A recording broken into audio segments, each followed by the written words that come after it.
Hello again, it's Andy from the Science of RVs, and today, as the title says, we're going to talk about energy and how can we make the choices between the different types of energy that we have in our vehicle. Um, so before we do that, I'd like to give this decision a bit of context because at the end of the day, different systems are going to cost me different amounts of cash, and I want to know whether they're value for money or not. So I've been looking at some stats in the US, and what those stats say is that the average RV is owned on average 3.8 years. Let's call it 4 years. So people buy an RV and they change it within 4 years. So any energy technology that's got a payback period of more than 4 years probably isn't cost effective. Well, it isn't cost effective. The second issue is that the average RVer travels in their vehicle on average in the United States for just over 3.5 weeks a year. Now, if you think about that there's some full-time RVs out there, that means that some RVs are almost getting no use. But let's ignore that end of the scale. But on average, RVs are used for just a few weeks a year, and predominantly into campsites and hookup sites. So any investment that's made by you on these choices, you maybe want to consider how much you're going to be using your RV. Now, I'm going to be in there for a couple of years, maybe a few, so I don't expect to invest, excuse me, in technologies that's going to take me beyond around about the 4 year payback period. So bear that in mind in everything I have to say. Now, what I'm going to do is I'm going to do my usual, put up some tables that show effectively the options. Now, to try and get my head around this, I wrote a number of what's called decision trees, and they're going to appear against this white background here. And those are just a mechanism to make a decision, move on, make another couple of decisions, move on, make decision, move on. And it just cleared my mind. And in the end, I put it into a table that showed all the different fuel sources and the kind of things I'm gonna look at. So that's what's in the table above this shoulder now. And as you can see, I've put the main system requirements that I have for heating and cooling, because they are very power heavy. Cooking, hot water, moving the vehicle, driving along. Fridge is quite heavy on power, and then lighting and entertainment. So my laptop, my computer, and so on. And across, I've put all the different fuel sources. So you'll see that I can't use diesel for lighting and entertainment. What I am going to do though is I'm going to have a diesel vehicle. So because of that, I'm not going to use gas, petrol, and also I'm not going to use LPG to power my vehicle to drive along. So I'm going to try and avoid an LPG tank if I can, and power most of my equipment inside the vehicle using electricity from various sources. I'm personally not going to fit a wood burning stove, but that's there as an option as well. Looking at the electrical options, for me, hookup I'm going to use half the time. So let's ignore that, because that doesn't really drive the decision of my of what systems I'm going to have, because it's when I'm out in the wilderness and I want to have that level of luxury that I'm looking for. What electrical options do I have? And there's generator, there's alternator, and there's solar. The problem with the alternator and the solar is if I'm going to be in a remote location for a few days, the battery banks I'm going to need to get me through the night, for example, can be quite significant for those, which I'll come on to in a second. So in reality, what this table tells me, and it's useful for me to consider, is that I'm almost certainly going to have a generator.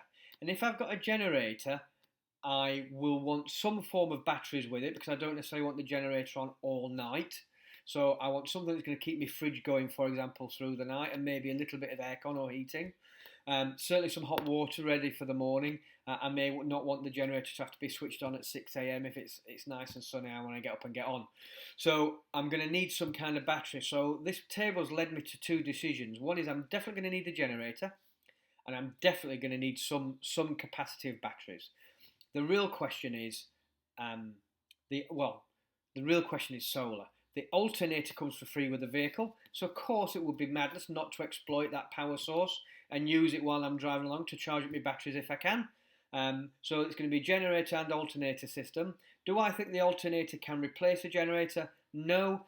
because to do that I'd have to fire up the engine, and the engine's going to be of the order of 12 litres, and I don't want to be using the engine as a generator. For smaller vehicles, people do use that technology for vans and van conversions, for example.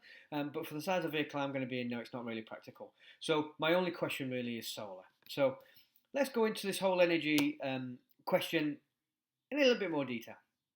So I'm going to put up an updated chart. Now, what this chart does, and I'm looking on the screen behind, is it compares a reference point for solar energy, the alternator, which is the energy generating little generator that's attached to your engine, a separate generator for diesel, gas or LPG, gasoline, I mean petrol in the UK, and then what's called fuel cell technologies, which are just being introduced to the boating and RV market, which basically use hydrogen, some methanol, liquid petroleum gas, others, and it's a chemical reaction to produce energy. They're an emerging technology and very low emission. And then I've thrown a wood-burning stove, or actually a rocket stove, just to stick that in the mix, because I know a lot of full-time RVers and people in motorhomes use wood-burning stoves. So let's get into the data. I've used a 3 kilowatt generation system as my baseline. I've used that because, as you saw from another video, an aircon system is going to use between 1 and 2 kilowatts. That means with a little bit of extra capacity, I'm going to be looking at about a 3 kilowatt generator. And if you look at a lot of the portable generators on the market, they're about 3.5 kilowatts. So I think that's not an unreasonable baseline. Some very big Class A motorhomes will carry maybe a 10 kilowatt generator. That's because they've got all of the toys all of the time. So I just baseline this on a 3 kilowatt example. What I've also not done is I've not included the cost of the battery systems for energy storage. That's because it would really distort some of the numbers. So, first question that everybody wants to ask is, should I get solar? Well, the long and the short of that answer is, it depends on how much you're going to use it. If you're one of these guys and gals that operates 3.5 weeks a year, solar's never going to pay for itself as a capital investment.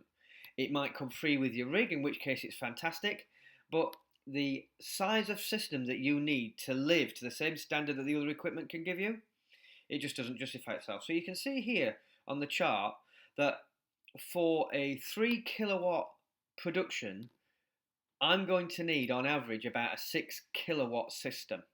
That is enormous. If I say it's about 0.6, 2/3 of a square metre per 100 watts, you can see that that's an enormous field of solar panels. That's basically because whatever it says on the panel, and these are based on 100 watt panels, I'll actually only see about half of that by the time I've actually been able to use the energy. By the time I look at where I am in the world, the amount of sunlight that I get, by the time that I've put it through a charge controller, which takes between 10 and 15% of the energy away, by the time I've put it in the battery and I've got it back out the battery, I'm going to actually be able to use about half of that. And also in winter, of course, in the UK, I'll produce around about a sixth of what I produce in the summer. And in the UK, the average sunlight is 3.5 hours. So I've based this study on 4 hours a day. The other problem with solar, of course, is I have to stick it in a battery, and that means I need a volume of battery to look after that. The £5,000 price that I've put on the solar is just for the solar panels, because various pieces of equipment there will want to use battery storage at some point. So I've assumed that I'm using 3 kilowatts for 8 hours a day. In other words, I've got my aircon on. If I haven't got my aircon on, then that 3 kilowatts comes down to more like 1. The systems all shrink accordingly. So, assuming that I've got my aircon on in the day, I'm in a sunny place, it's nice and hot, I want to do that. Or if I'm heating by electrical, I'm going to use not a dissimilar number. So 8 hours a day is what I've sized that solar system off, and that's going to cost me about £5,000 of solar panels and a football field. So it's just not practical to give the same amount of energy as a alternative system. If I throw the batteries in there, I'm going to need around about, let's have a look. I'm going to need around about 35 grand's worth of batteries on top of that solar to store the energy I need to have 3 kilowatts all day. You can see the link where I got those numbers from. So it's for like, it is hugely expensive. And actually, if you look on the American government websites, that will show you that solar power cost projected to 2020 is still more expensive than natural gas generation, geothermal, and I think the other one was wind power. I can't. I'll give you the links, but it is certainly not the most cost-effective product per kilowatt hour right now. It has lots of other great benefits, lots and lots.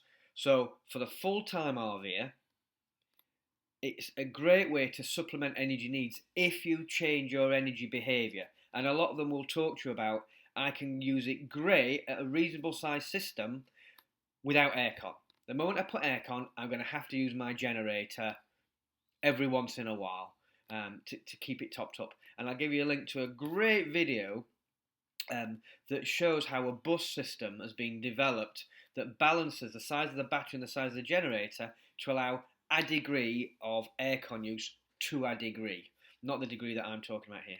So aircon fundamentally destroys your system, and for solar, because it's essentially a trickle charge system, not a big Bosch system like a generator, it really struggles and it becomes prohibitively expensive and impractical in terms of the space that you need. We will come back onto solar because I know I'll get lots of comments on this. Now, the second source is that I have an alternator strapped to my engine. Now, the alternator that charges the car battery or the bus battery is a specific specification to top up a battery really quickly.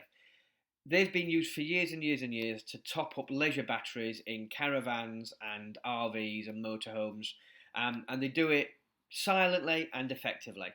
Now, if I'm driving for 4 to 5 hours every few days, I'm going to top up my batteries, even a pretty big battery bank. The alternator is going to top them up.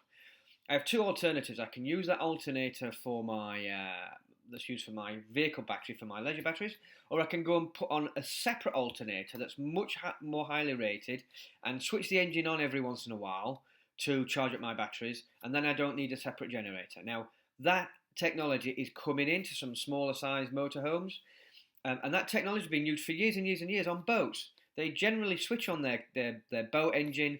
They have a very high capacity, even maybe up to 400 amp, 24 volt or 48 volt alternator, and that gives them plenty of juice really, really quickly. It's a very, very good way of generating energy because you don't need separate equipment. The downside of that is that there's a lot of boxes of tricks to keep it all safe, keep it all working. And the other thing is, on a coach, I'm going to burn a lot of diesel because I've got such a big engine. And that's why you'll see the fuel consumption for that is relatively high. The next is I just have a generator that I plug in. Again, a 3 kilowatt generator. £1,000 will get me a fantastic piece of kit. There's equipment out there for £400. It can be noisy, and they're limited to how much you can use it in a campsite. But generally, a 3 kilowatt is going to give me enough juice to run my aircon. But the moment I switch the generator off, I switch the aircon off. So if I'm in a campground that I can only use the generator for 3 hours a day, I'm going to be limited to 3 hours a day. Depending which it is, depends on how much fuel they'll get through.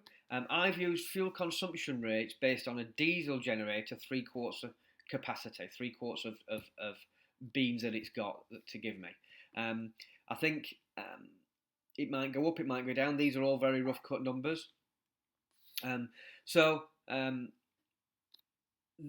That gives me the capacity I need and probably a little bit to be charging up some batteries. But I don't actually need batteries if I have a generator. If I'm using it to run the aircon, it will just run it in isolation. Fuel cell technology. This, to me, looks really interesting. But at the moment, a company called Watt have generated a system that will give 500 watts output at most. There's no real pricing. It's being embedded into they've done a deal with Heimer, it's been embedded into some small RVs. It's quite expensive. It's £5,000 for a methanol-based system from EFOY. The Watt system, it's unclear, but it's going to be that £3,500 to £5,000 number I've been told. That's quite expensive. So those are my options. if I look at that, if I'm using aircon, I would just go and buy a generator. I would accept that I'm going to use around about a quarter to half a gallon of fuel an hour. So I need about 4 gallons. So over 5 days boondocking, I'm going to need about 20 odd gallons. I've got a massive diesel fuel tank. The prohibiting issue on those is the noise. I've put 65 decibels, 70 decibels. They're pretty noisy, as is running my vehicle engine. Running my vehicle engine, because it's such a large engine, is going to use double probably the fuel. Now, if I did that calculation over 4 years, it probably wouldn't matter. Um, uh, but in reality, what this is telling you is get yourself a generator. If you want to use high powered equipment, you're going to need a generator or you're going to need a big bank of batteries. Don't buy solar, buy a generator. And again, I'll give you a link to some guys who do just that, and it works great for them. Again, I'll repeat, this is not changing your lifestyle. Just a couple of numbers. If you go on eBay right now and you look for a Tesla battery pack, you're going to get a 5.2 kilowatt hour pack for about £1,500. When you do the maths, that works out at just under £7 per amp hour is what it costs for a lithium battery. If I look at an AGM battery, that's about five. Sorry, 5 is the usable power I get out of that battery, because I can only use half of the power range out of an AGM battery. If I'm using 80% of the power range out of a lithium battery, that works out about £8.65 per amp hour. So the numbers that I've put in here are around about £8.5 sterling per amp hour for a battery. If I look at most big RV systems, they want around about a 400 amp hour battery to get them through the night without a lot of aircon. 400 amp hours is around about £3.5 grand.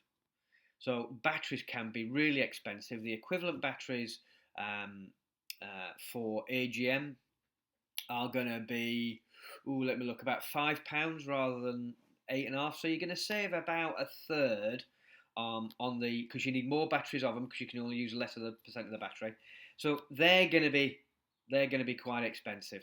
So there's a table for what it's worth. The long and the short of it is, solar still is not cost effective compared to traditional generation means. And in an RV or a motorhome, you have your engine that you can use to charge up your batteries if you're going here and there all the time, and you have your generator if you need it. Now, of course, if you have hookup, that all becomes irrelevant. You won't need your generator. You just pay for your hookup. And I've done lots of calculations around that, which I'll share with you in the links as well. So there's my bombshell. Solar, for most RVers, is not cost effective. Get yourself a generator. A 3 kilowatt is quite a nominal one, but the constraint you have with the generator is you can only use it 3 hours a day. Well, hey, solar's only going to deliver 4 hours a day of input to you as well, and it's not going to give you it at night. We will come on to a video on how to make that generator work 24/7, because it's driven by noise, and there's some great techniques to manage that, which we'll get into. Rocket stove. Let's look at that one at the bottom. A lot of people use wood burning stoves, and a wood burning stove is about 65% efficient, and a rocket stove, which is a particular type of wood burning stove, is 90+% efficient. Now what that means is a diesel engine is only about 45% efficient. So for the diesel I put in to the energy I get out, it's really, really poor. A wood burning stove is even better. If I look at the amount of energy I can get out of wood compared to what I can get out of a gallon of diesel, you'll find that on a standard wood burning stove, I need the same volume of diesel to get the same heat out, roughly, as I do a pile of wood.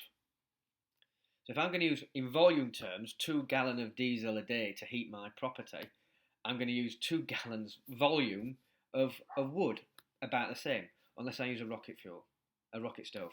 Rocket stoves are much more efficient, like I said, 90 plus compared to 65. So for those, I will actually use about 2/3 the volume of liquid fuel compared to wood. So they're actually a very, very efficient use of resource to get energy. And in this case, heating energy. Some really smart people have used it for water as well. Do you want to cart a load of wood around with you? Well, you cart diesel. So that is an option for when you need to heat, or maybe a supplementary heat so you don't have both diesel and wood, because you're going to need diesel to get from A to B. So don't dismiss the wood burning stove, particularly a rocket stove. They are very, very efficient, and of course, in terms of carbon footprint, the tree is a perfectly sustainable entity. So in my view, it's a perfectly reasonable exchange, so long as you're planting tree using sustainable sources. So we don't see wood burning stoves in the top end exotic vehicles, but has a heating method. Particularly if I'm going to be chasing the sun, do I want a completely separate system to heat my RV? Well, if it's going to heat hot water at the same time, yes, I will have one system. If I'm looking for something for occasional heat, maybe a little rocket stove is not a bad little shout. But we'll get into that when we design the layout of the stove. So I hope you found this useful. Please don't get annoyed if you don't agree with me. The maths are the maths. If you have a different and alternative view, by all means come and share it. I'm not pro fossil fuel, but the maths are the maths at the moment. Thanks for watching.